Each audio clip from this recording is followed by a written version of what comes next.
And this is the air refueling aircraft that he uses. So you should be able to, if I gave you a homework assignment or a take-home, get those equations, the equations and the denominator, those del long and del lat, you should be able to get those with some 10, 15, 20, half-hour work. But I wanted to show you what Blakelock used, because in the air refueling game, it's the short period that's crucial. The short period, if you remember, are the routes that are far from the origin that give the aircraft a dynamic. For just a short period, he built the control system, and we'll do that today. That's our example, is the control system in Blakelock. But the video that I gave you yesterday to prepare for this class, so let's look at where the block diagrams come from. The block diagrams come from this MIMO system that I've got set up here. We've got an aircraft here that's represented by transfer functions. And I've got three inputs, basically. It's a conventional airplane. I've got aileron, rudder, and elevator. And today we're going to close the loop for the inner loop, which we already know we call the inner loop a SAS. So we're going to close the inner loop with stability augmentation system like so. So let's I can move the stick in the cockpit to control a roll right command. I know a roll right command is going to command the aileron like this, right? Like this, roll right. Whichever way, because the ailerons go both ways, so it's hard to figure out which way. That's a positive aileron command that makes the aircraft roll right. Stick your nose out the nose of the aircraft will roll that way. Now let's look at the rudder. I can do the same thing. A positive command for the rudder, if I stick my thumb down the K-axis, is going to do what to the nose? Nose right, yes? Nose will go right for a positive elevator command. Unfortunately, if I look at the rudder, my trailing edge of the rudder is going to go this way, increasing angle of attack force this way, so a positive rudder command is going to give me nose left.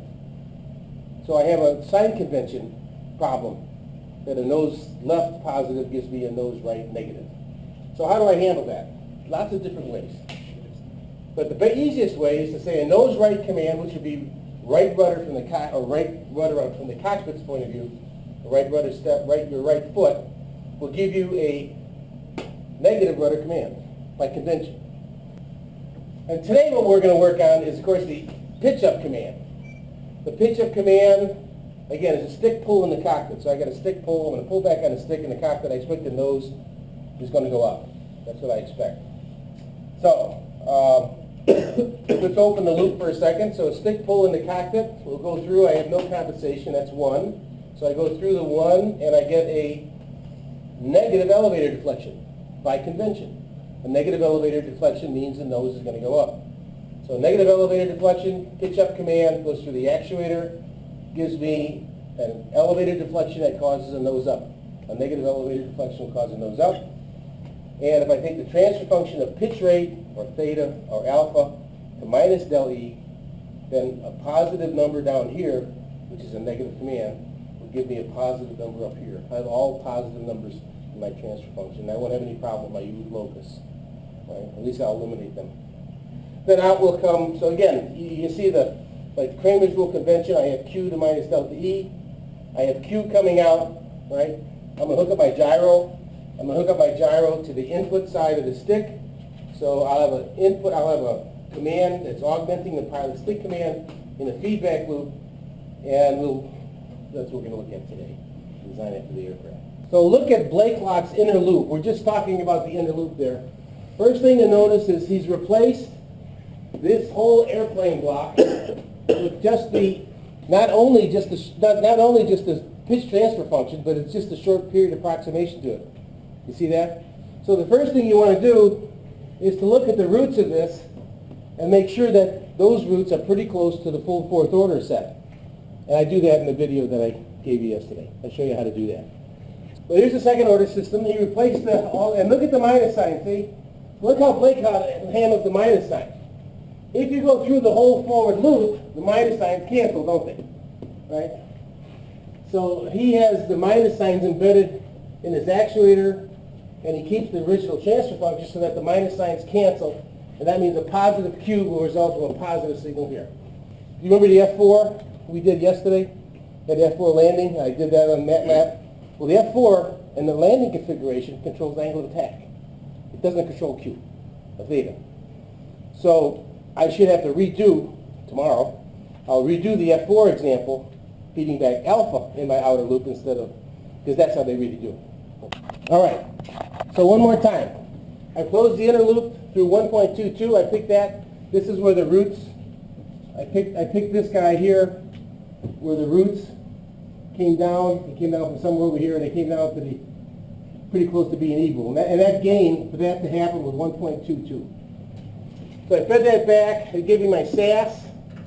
I take the ratio of the transfer functions, theta to Q. That gives me theta coming out. Now theta I'm going to feed back through a simple loop. I'm going to feed that back through a simple loop. This is my outer loop.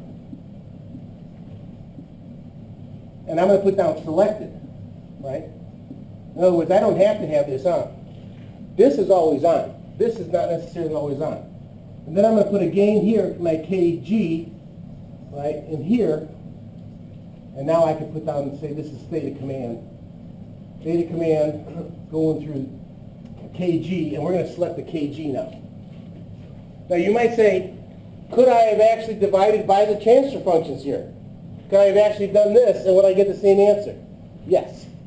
You could have done it, would you get the same answer? It gives you a head fake, right? MATLAB's not going to like it, right? So after you do that with the transfer functions, what command are you going to have to use to clean it up? Pardon? Show. Min-real. Min-real. After you do this, MATLAB is going to give you a mess. It's going to look like horrible. So now we're going to go SISO2, OLTF2. Okay? So here's my SISO2 2. Now I want a bandwidth of 6 radians per second. So I find my bandwidth. There's 1, there's 10. 1, 2, 3, 4, 5, 6. I went here. So how am I going to get a bandwidth of 6? Whoa. I'm going to have to raise the gain, yes? You see that? Yeah. Everybody see that? Yeah, again. I want a bandwidth of 6. 1, 2, 3, 4, 5, 6. How do I get a closed loop bandwidth of 6? Rule of thumb. Open loop crossover, frequency, tracks, closed loop bandwidth. So I'm going to set an open loop crossover frequency of 6. Hopefully that gives me my closed loop bandwidth of 6. With me? Now an open loop crossover I can control by just raising the gain, because the gain curve is not going to affect the phase curve.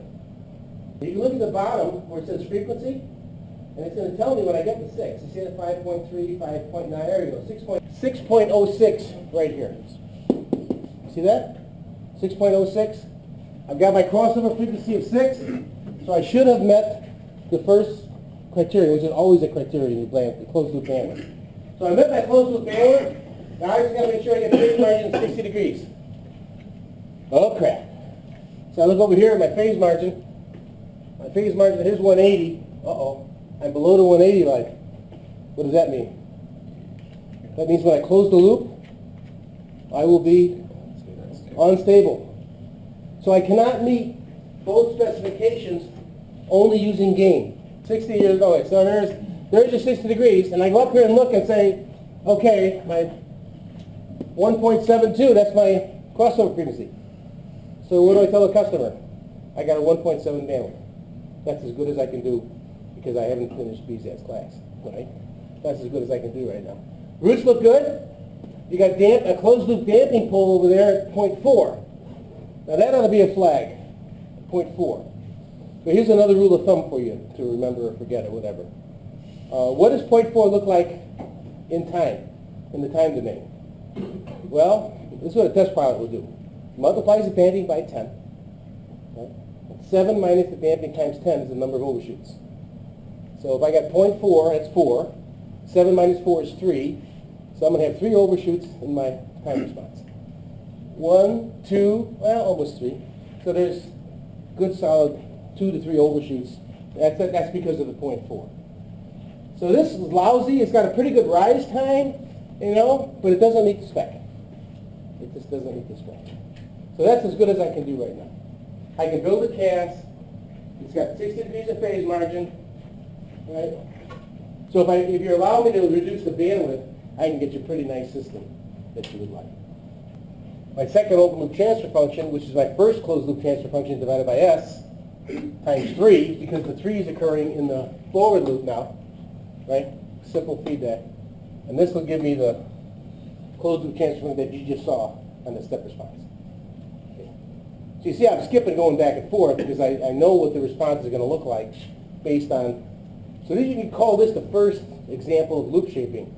And what you're really seeing are not only its power, I mean, you got a decent response, but you're seeing this dependence on specifications. And the other thing is, could I have picked these two gains simultaneously? For example, optimal control,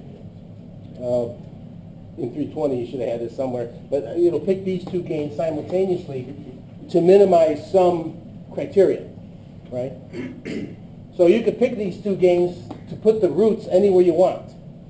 So I could pick those two gains using optimal control to put the closed loop roots wherever I wanted to on the S-plane. That's the power of optimal control. What's the problem with that in practice?